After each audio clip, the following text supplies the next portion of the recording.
They always give us something to talk about. It's the Denver Broncos pre-draft presser. My favorite press conference of the year, Mase. I was on air, so I wasn't able to participate. But you did, and I think we have 3 takeaways, but maybe more than that. Well, I mean, it depends. I think the title of the show says 3 takeaways. I think your 3 takeaways might be different than my 3 takeaways. That's why it's going to be interesting. We haven't really done a lot of planning, so we're just going to let this thing flow and kind of debate, see if what you took from this is different than what I took from this. But those 2 faces, they look pretty serious, don't they? They do look very serious. As Sean Payton, George Payton talked to the media today, they could have hooked up their microphones. You know how I always have, Mase, when we do a show and I'm like, oh, it's external mic. Yeah, but you said the sound wasn't too good, huh? For them, no, they weren't using their microphones. They were using like the microphone in the room. That's why we could hear everything, all the echoes. But either way, me being distracted by that aside, the tee box being clean for Sean Payton. This is the thing that everybody needs to be talking about. Because, Mase, you put it brilliantly of like, hey, is he going to pull out the club? Is he going to pull out the driver? Well, it's the clean is referring to it doesn't have a graphic on there. So when you're looking at the code, because you're looking at what I named the file there, the tee box. But it's what it is he going to go for it? Is he going to swing away? We know Sean Payton likes to be bold in round 1. We know he has a history of trading up or trading back into round 1 if he's made a round 1 pick. And then, I trade up and get another one. Cam Jordan, Mark Ingram, first round, for example. He likes to take big swings. He likes to move up. George Payton is Mr. Move Back, more darts philosophy.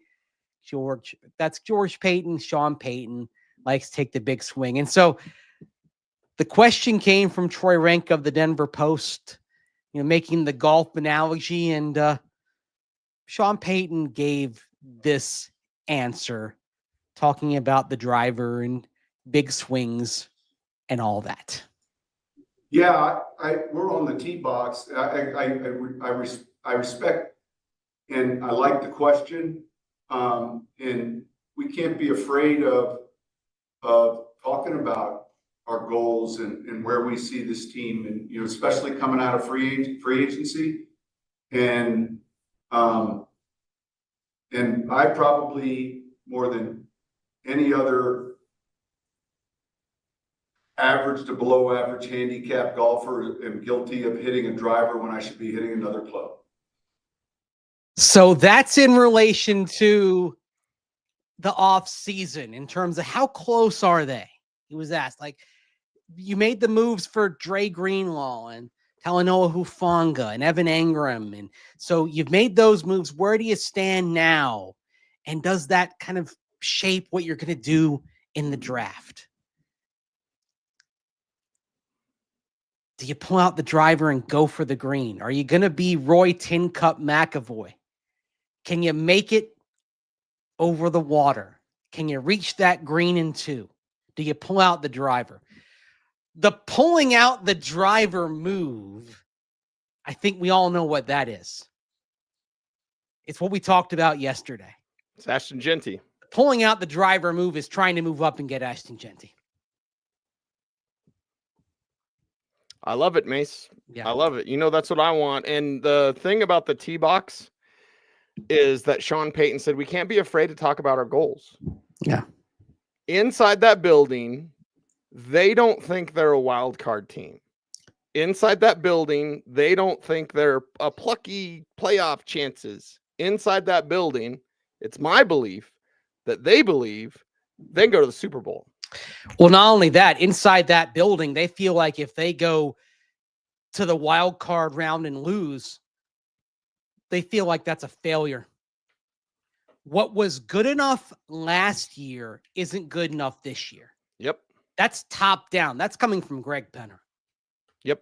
That if they have a season in 2025 where the outcome is the same as 2024, I think in 2024, everyone was pretty happy with that you went from 8 wins to 10. So basically, like, hey, you went from 5 to 8 and then 8 to 10, and you went to the playoffs for the first time in 9 years.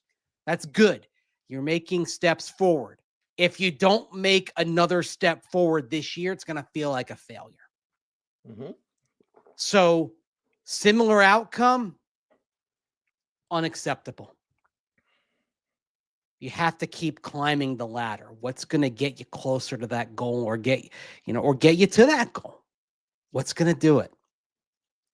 I mean, we had the conversation with Matt Waldman, our friend, earlier this week. I asked, do you consider the audacious move up? Are the Broncos in position to where the audacious move up might make sense? Is that roster in position? Where they are in the AFC, is it something that makes sense? It's not as crazy now as it maybe seems. Like 6 months ago, I think we all would have said, hey, that's nuts. In the middle of October, I don't think it made sense. But as they said in draft day, we live in a different world now than we lived in whatever time frame ago. Yep. I was texting with our buddy Frank Schwab. He loves Wisconsin just like you. And he said, we're talking about Ashton Jeanty with the Broncos. And he goes, Jeanty behind that line, we would be a monster from day one. Yeah.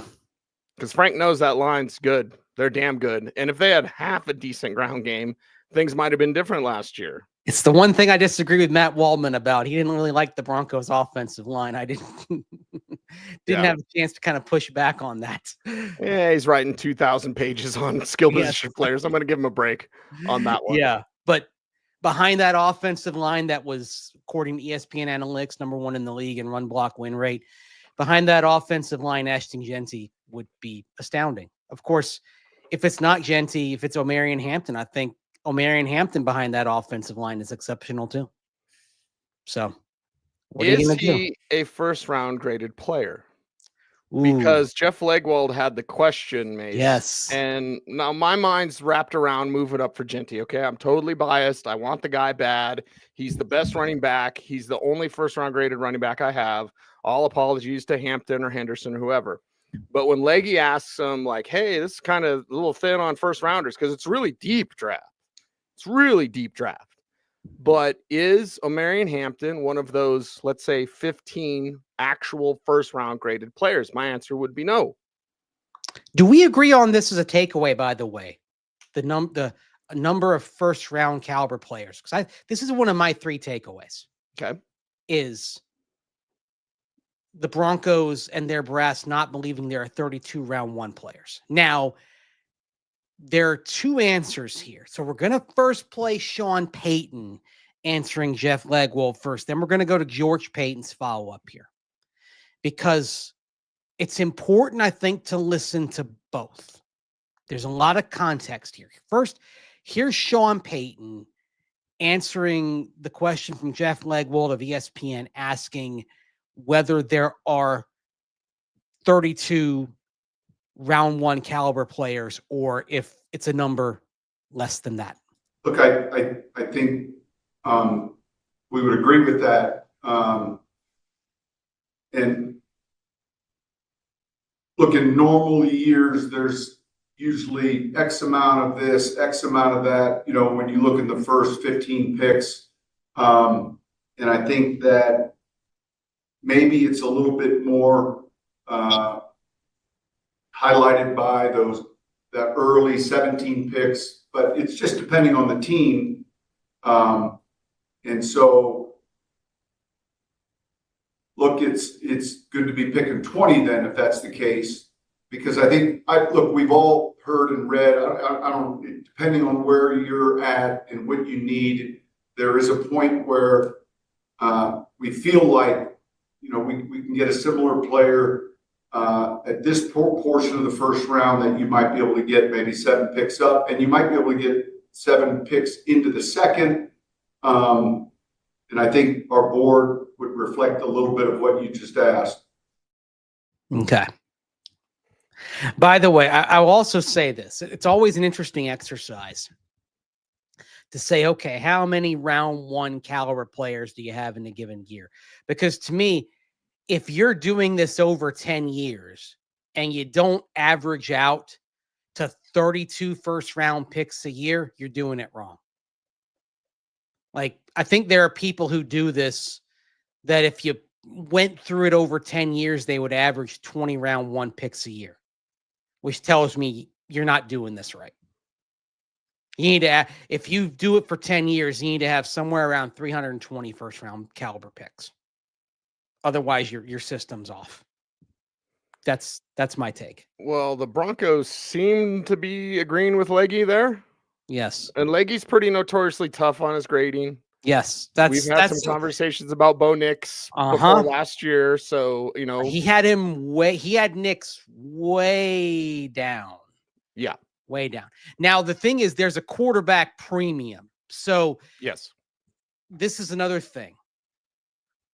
A guard, if you rank the prospects just by talent, if you've got a guard who is the 8th best player in the draft, they're not going to go at pick 8. They're going to go pick 25, pick 30, probably, because positional value is a thing. And it's works the other way for running back. A running back who might be the 10th to 20th best player in the draft in a lot of years is going to go round 2. The thing that comes up, you know, for Ashton Genty this year, Ashton Genty might well be number 2, number 3 in this draft. He's the 3rd. That's why we're talking about him so high.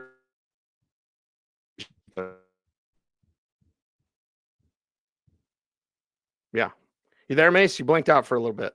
Yeah, I think I'm back. You're back. Yeah. So Genty is a top 5 talent. To get him at 20, it's a fool's errand. I also would say that the specialness that he provides as a runner, as a receiver, the mindset that he brings to the field. You saw in the Players Tribune, the piece that he wrote, and he finished it, hey, in a tackle football league, draft the guy that can't get tackled. I like the confidence. I like this. I like the swagger. That's the thing. He's got some swagger. Did you call him loquacious yesterday? Right? Yeah, because he's talkative. Like, that's the highest compliment on this show. Yeah. So anyway, the follow-up from George Payton after Sean Payton talked about the number of round 1 caliber players. George Payton talking about where the strength was in this draft. And I just think, I mean, you know, last year and other years, last year we had 6 quarterbacks in the first round, so that pushed a number of good players, you know, down to the 15s and 20s that typically wouldn't be there. You know, this year, you know, there maybe 2 or 3 quarterbacks, you know, and maybe 1 in the top 10, maybe, you know, who knows. But we think, you know, there's going to be a similar player at 10 that probably there's going to be a 20, just in our grades. We have more players in that area than we do 1 through 10. And so, you know, you just kind of work your board, you set your strategy based on that. We do think there's some strength in the, you know, maybe the middle round, maybe 2nd, 3rd, and 4th. Now, like, for full disclosure, again, quarterback premium, I had Bo Nix 34 on my list last year, but there's a quarterback premium. 34 overall is going to probably go top 15 if they're a quarterback. Bingo. Yeah. It's the nature of the position, the primacy of the position, how important it is, just how this works. So if you had, so it also tells you if there are 6 quarterbacks inside the top 35 prospects, that's a heck of a year. That's a special year. It was a special year for quarterbacks. It was a good year to need a quarterback. It was a good year for the Broncos to have a pick inside the top 12. But because of that, like George Payton said, there was talent that slipped. Brock Bowers slipped to 13 because it was a quarterback-heavy year. Would Brock Bowers slip to 13 this year? No. It's why Tyler Warren's going to go high. Tyler Warren is not Brock Bowers. Now, some of it is a correction. Everyone's seeing Brock Bowers like, oh, he should have gone higher, but some of it is just how this draft class is different. Brock Bowers this year, without all these quarterbacks, Brock Bowers, I think, would go 4, 5 at the latest. Different year, different circumstances. Yeah, 2.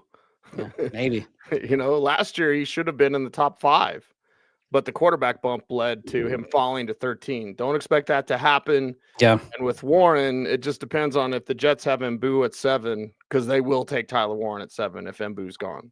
Yeah. So, what's your final takeaway then, Mase? Final takeaway from this is, let's talk about whether they might trade up or not, what they might do. Okay. Trade up, trade down. What sort of preparation they've made. It really is. The work is starting right now if you're George Payton. This week you make a lot of calls, and then, next week, the more serious calls, hey, if this player's here, we want to move up or what have you. So, I've talked to most every GM in the NFL, kind of set the table, set the plan. Hey, if your player's here, when you move up, what's the range? And so you start talking parameters.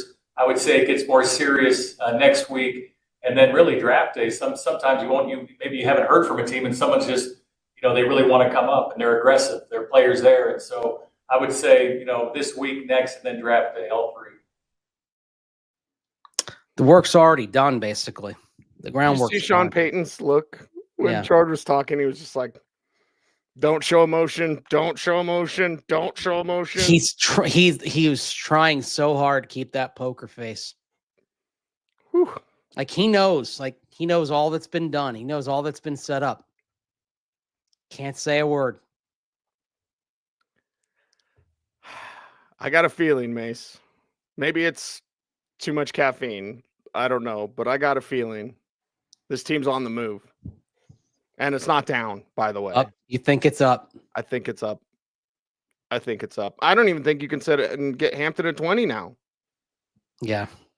You think it's up for a running back? Up for a back. Yeah. Up for a back. Yeah, I think so too. Very interesting the way Sean was looking there. I think it's a fortune favors the bold draft. Do you agree with that? Yeah. If I had to go hunch, I'd say up for a back. Up for a back, and then the rest of the draft, I think you see. I actually came out of this thinking, our dream mocks, we had some fun with things like multiple running backs, multiple D linemen, or multiple tight ends. I think we see multiple D linemen out of this draft. Okay. A lot of talk about the strength of the defensive line, coming back to that. Even George Payton answering a question that when I asked him about when you go through the process of immediate help versus guys who can be better, maybe higher ceiling, better players long term, but they need a longer runway. And he went right to talking. He didn't name names, but he went right to talking about defensive linemen. And I thought that was interesting. And I started thinking, I wonder who he's talking about. Now, this would go against trading up, but I started thinking who. Then I thought, is this like a Kenneth Grant, Walter Nolan discussion? Is this Is this like a Jordan Phillips, Deion Walker discussion, right? I started going through potential names in my mind of who they could have been talking about. Yeah, we're going to break down your question on a special edition Saturday show. Yeah. Because that, my friend, is the most interesting thing that they said. I thought Leggy's question was real good. Your question was top notch. Number 2, right out the gate. Right? I was like, whoa, Mase, you're up. I don't really like being early because I'm really good at asking a follow-up because as it went on, I actually did, just on the random chance they wanted to keep going, I did put my name back into the queue just in case they wanted to keep going, because I had 4 follow-ups that popped in my mind. I'm really good at listening, and they're like, oh, I got something that popped in my mind. I'm really good at a follow-up. But I had a few questions, and that was one that if I went early, that was one I was going to ask. It was something philosophical. like that, because this team is in a very interesting spot, balancing the needs between short-term help and long-term development, because you are in a spot where you are thinking about what can help you get over the top right now. What can close the gap to get you to a division title and then beyond that? I think for this team, it really does start with a division title, because a division title gets you at home for at least one playoff game. I think for becoming a Super Bowl team, I think it starts with getting that first playoff game at home. I really don't think the Broncos get to a Super Bowl without one home playoff game. I don't see them being able to win 3 playoff games on the road. That's exceedingly difficult. Can they win 2? Yeah, I could see it with this defense. 3 is a stretch. So that's why, to me, it all starts with win your division. So what closes the gap? And that's why you look at who can help you right now. But George Payton, he's a general manager. He's thinking long-term, over the horizon. When I asked him about roster building in Palm Beach a couple of weeks back. He never takes his eye off that ball. He's always looking. Said he's looking at the UFL right now. I love that. Yeah. That's where they got Dondrea Tillman last year. Always looking. Never keep your eye off the ball. Never take your eye off it. Never on where he was. What he was doing. So it's what good teams do. It's what good GMs do. But it's an interesting spot to be in, especially on day 2. Day 3 is, to me, high, except unless you take a punter on day 3. Day 3 is high ceiling guys. You're not expecting much in year 1. Now, this is where it gets interesting, because George Payton, a few years ago, he talked about special teams as being something he really looked for on day 3. Well, look at some of their offseason signings the last few weeks. Trent Sherfield, Sam Franklin. Okay, you found some special teams dudes, right? I don't necessarily think you need to be thinking special teams on day 3. I think you need to be taking high ceiling swings, guys with athletic measurables, guys who maybe just need some refinement, need some TLC, but they can be grand slams if you can put in the time. But day 2 presents chances for some big swings as well.